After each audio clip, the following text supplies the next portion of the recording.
Hello everyone, आप सभी का प्रिंस सिविल सर्विस के यूट्यूब चैनल पर स्वागत है। मैं आपका अनुज कुमार शर्मा। बच्चों, आज के सेशन में प्राचीन भारत का एक बहुत ही इंपॉर्टेंट टॉपिक लेकर के आया हूं, जिसका नाम है इंडिका। क्या नाम है इसका? इंडिका। और इंडिका से हम लोग ये जानने का प्रयास करेंगे, इंडिका की रचना किसने की? मेगास्थनीज ने की। ये कौन था, कहाँ से आया था, किसके दरबार में आया था, और उसने अपने इस ग्रंथ में क्या क्या वर्णन किया है, इन सारी बातों की चर्चा करेंगे हम लोग आज के अपने सेशन में। तो चलिए बच्चों, अपना सेशन स्टार्ट करते हैं। आज हम लोग डिस्कस करने वाले हैं इंडिका। ओके, सबसे पहले बात करेंगे ये इंडिका। इंडिका ये है क्या? बच्चों, इंडिका एक ग्रंथ है जिस ग्रंथ की रचना मेगास्थनीज के द्वारा की गई थी।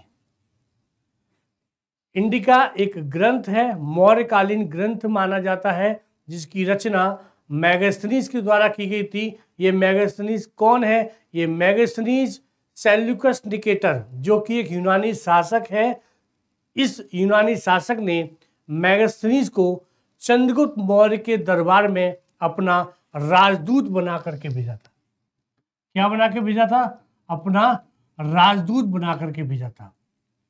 तो जब ये मेगास्थनीज चंद्रगुप्त मौर्य के दरबार में अपना जीवन व्यतीत कर रहा था, तब इसने भारत के बारे में एक वर्णन किया।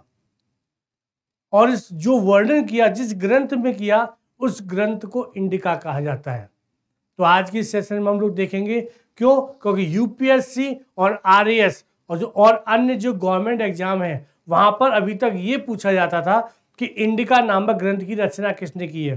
तो मेगास्थनीज ने की है। मेगास्थनीज कौन था? राजदूत था। किसके दरबार में आया? चंद्रगुप्त मौर्य के दरबार में आया। किसने भेजा? सेल्यूकस निकेटर ने भेजा था। अभी तक इस टाइप से प्रश्न पूछे जाते थे, लेकिन अब जो यूपीएससी के द्वारा जो प्रश्न पूछे जाते हैं, या आरएएस में भी पूछने की संभावना है कि इस इंडिका ग्रंथ में क्या क्या लिखा हुआ है। अब आजकल क्या पूछा जा रहा है कि इस इंडिका ग्रंथ में क्या क्या लिखा हुआ है। हम लोग यही इन सब बातों की चर्चा करेंगे आज के इस सेशन में। सबसे पहले देखिएगा, ये जो इंडिका है, इस इंडिका में जो वर्णन किया गया है, इस वर्णन का प्रयोग करके आगे चल के जो इतिहासकार हैं, एरियन और स्ट्रैबो, इन लोगों ने भी अपने ग्रंथों में, अपनी रचनाओं में इंडिका के विवरणों का प्रयोग किया है। यानी कि इंडिका में जो लिखा हुआ था, उसको इन इतिहासकारों ने, स्ट्रैबो, एरियन जो इतिहासकार है, जो कि मेगास्थनीज के बाद के इतिहासकार है, इन्होंने क्या किया? इन्होंने इंडिका के कुछ वर्णनों को अपने ग्रंथों में भी शामिल किया है। और उन्होंने लिखा भी है कि ये जो सारी बातें हम जो लिख रहे हैं, वो हमें इंडिका से प्राप्त हुई हैं। क्लियर? तो सबसे पहले ये भी प्रश्न पूछा जा सकता है कि निम्नलिखित में से किन किन इतिहासकारों ने भारतीय इतिहास को लिखने के लिए इंडिका का प्रयोग किया? स्ट्रैबो और एरियन ने। इसके साथ साथ इस इंडिका में मेगास्थनीज ने भारत की भौगोलिक स्थिति के बारे में वर्णन किया है कि भारत की भौगोलिक स्थिति कैसी थी। आप ये भी कह सकते हैं कि वर्तमान में जो भारतीय भौगोलिक स्थिति है, इसके बारे में जानकारी देने वाला पहला ग्रंथ इंडिका है। क्लियर?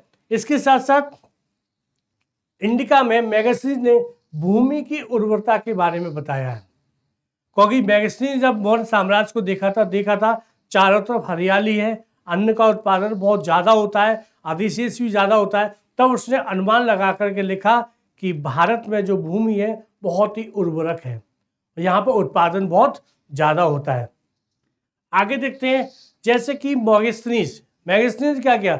मेगास्थनीज ने मौर्य शासकों के बारे में वर्णन किया। किसके बारे में? चंद्रगुप्त मौर्य के बारे में।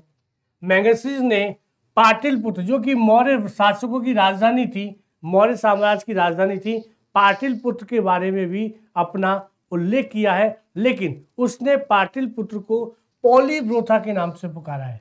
किस नाम से पुकारा है?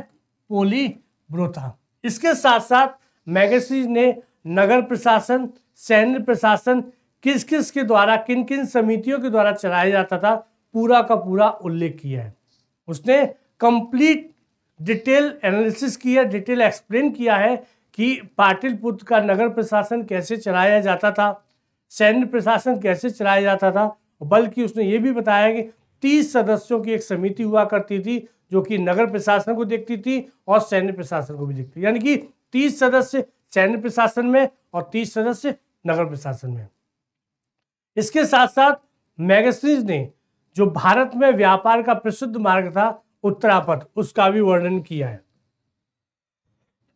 जिस उत्तरापथ के मार्ग से व्यापार होता था, इसका वर्णन मैगस्थनीज के द्वारा किया गया। इसके साथ साथ मैगस्थनीज ने यह भी बताया है कि उस समय जो कश्मीर था, कश्मीर से सोने की खानों के बारे में पता चलता है, यानी कि भारत को सोना कहाँ से प्राप्त होता था, कश्मीर से, जिसके बारे में मैगस्थनीज ने वर्णन किया है कि भारत के लोगों को कश्मीर से सोना प्राप्त होता था।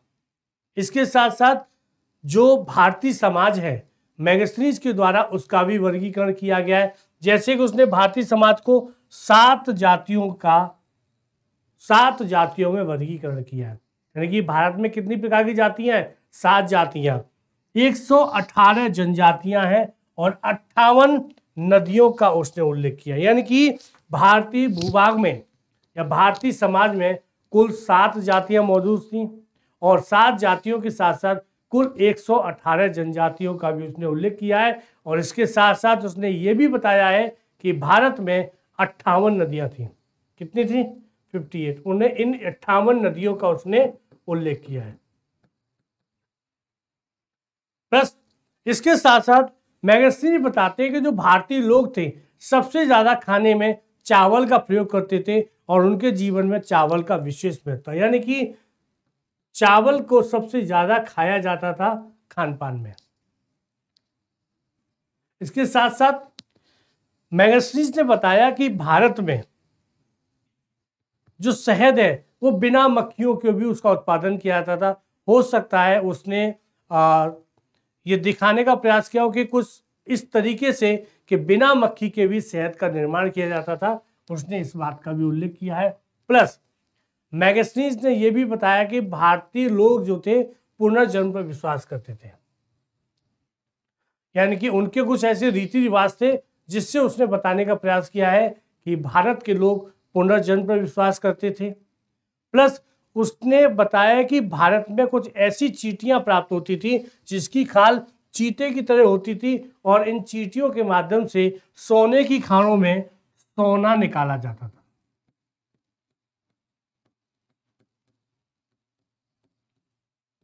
ऐसा नहीं है बच्चे कि मैगस्थनीज ने जो भी वर्णन किया वो सब सही है, बल्कि आगे जो इतिहासकार है उन्होंने उनके कुछ वर्णनों को गलत भी ठहराया।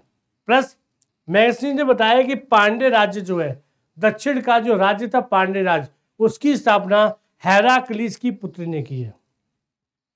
कोई ध्यान रखिएगा, जो पांड्य साम्राज्य है, पांड्य राज्य है, वो पांड्य राज्य मात्र सत्तात्मक राज्य माना जाता था।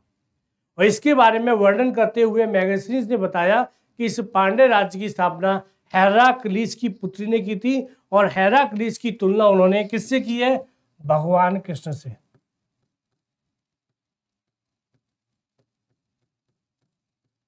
ओके, ध्यान रखिएगा, हेराक्लीस की तुलना, हेराक्लीस यूनानियों के एक देवता थे और इन यूनानी देवता की तुलना उन्होंने कृष्ण से की है। नेक्स्ट, मैंने आपको बताया था कि मैगस्थनीज ने कुल मिलाकर के भारत में 7 जातियों का बारे में उल्लेख किया है। वो 7 जातियां कौन कौन सी हैं और उनके बारे में लोग चर्चा करते हैं।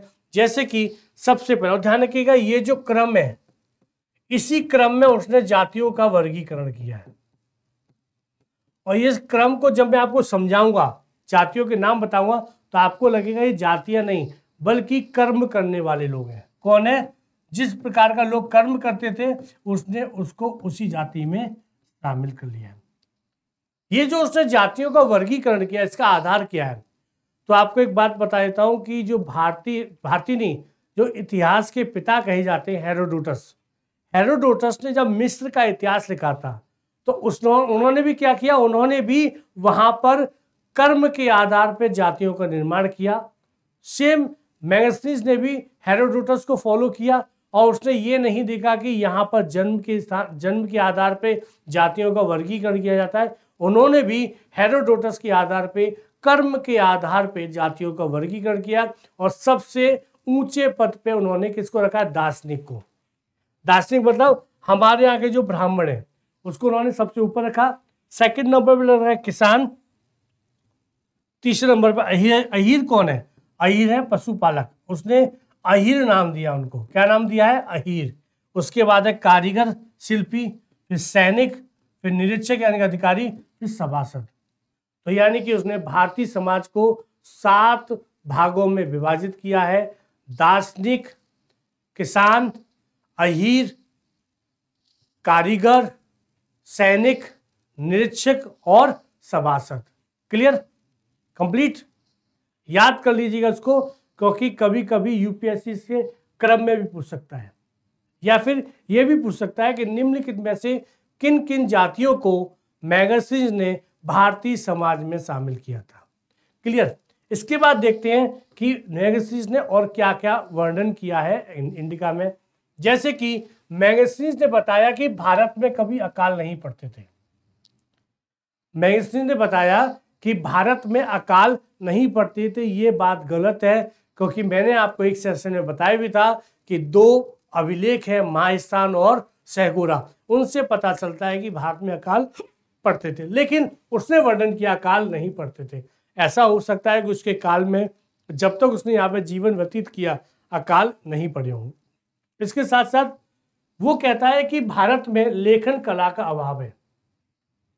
मैगस्टीन्स का कहना था कि भारत के लोगों को लेखन कला नहीं आती थी, वो लेखन से परिचित नहीं थे, पर ये बात गलत है। क्यों? क्योंकि मैगस्टीन्स से पहले सेनापति के साथ एक व्यक्ति आया था जिसका नाम था नियार्कस। नियार्कस ने अपनी ग्रंथ में उल्लेख किया है कि भारत के लोग एक प्रकार के कपड़े पर लिखते थे, यानी कि उनको लेखन कला की जानकारी थी। क्लियर? इसके साथ मैगस्टीन्स ने बताया कि भारत में दास प्रथा मौजूद ही नहीं थी। ये भी गलत है, क्योंकि कौटिल्य ने 9 प्रकार के दासों का वर्णन किया है। मैगस्टीन्स कहते हैं कि मदिरा का प्रयोग यज्ञों में किया जाता था। ये बात सही भी है। मैगस्टीन्स कहते हैं कि सबसे ज्यादा 8 प्रकार के विवाह थे, लेकिन सबसे ज्यादा विवाह आर्ष विवाह को माना जाता था, और यहाँ पर बहु विवाह का प्रचलन नहीं था। ये भी गलत है। मैगस्टीन्स वर्णन किया है कि भारत में बहु विवाह प्रचलन नहीं होता था और अंतरजातीय विवाह को राज्य अनुमति नहीं देता था। ये बात भी सही है। भारत में सती प्रथा मौजूद नहीं था, ये उसने उल्लेख किया है। भारत में सूद का प्रचलन नहीं होता था, यानी कि ब्याज का काम नहीं होता था। ये भी बात गलत है। उसने बताया कि चंद्रगुप्त मौर्य की जो सुरक्षा करती थी वो महिलाएं होती थी, अंग रक्षिकाएं होती। ये भी सही है। इसका उल्लेख और भी कई ग्रंथों में प्राप्त होता है कि चंद्रगुप्त अपनी सुरक्षा में सिर्फ महिलाओं को रखता था, उसकी सुरक्षा के लिए अंग रक्षिकाएं होती थी। तो ये बच्चों सारा का सारा वर्णन जो है आपको यूपीएससी में मिलता रहेगा, आरएएस आरपीएससी में मिलता रहेगा कि निम्नलिखित में से किस चीज का उल्लेख या किस बात का उल्लेख मैगस्टीन्स से प्राप्त होता है। सबसे ज्यादा जो पूछने की संभावना रहती है वो इन जातियों से रहती है। ठीक है, तो ये आपका पूरा का पूरा वर्णन है। ये पूरा सेशन इंडिका से संबंधित है। इस सेशन में हमने आपको बताया कि इसकी रचना किसने की, और जिसने रचना की उसका नाम मैगस्टीन्स था। ये मैगस्टीन्स कौन था, किसने भेजा था, किसके दरबार में आया था, और उसने अपनी इंडिका में भारत के बारे में किन किन बातों का उल्लेख किया है, इस सारी बातों की मैंने चर्चा की है। बच्चों आपको सेशन कैसा लगा प्लीज कमेंट कीजिएगा, सजेशन दीजिएगा, और हमारे इस YouTube चैनल को ज़्यादा से ज़्यादा शेयर कीजिए, ताकि आपके जो लोग हैं, आपके जो सहयोगी हैं, आपके जो दोस्त हैं, आपके जो मित्र हैं, वो इस चीज़ का फ़ायदा उठा सकें। चलिए बच्चों, आज का सेशन हम लोग यहीं समाप्त करते हैं। Thank you so much.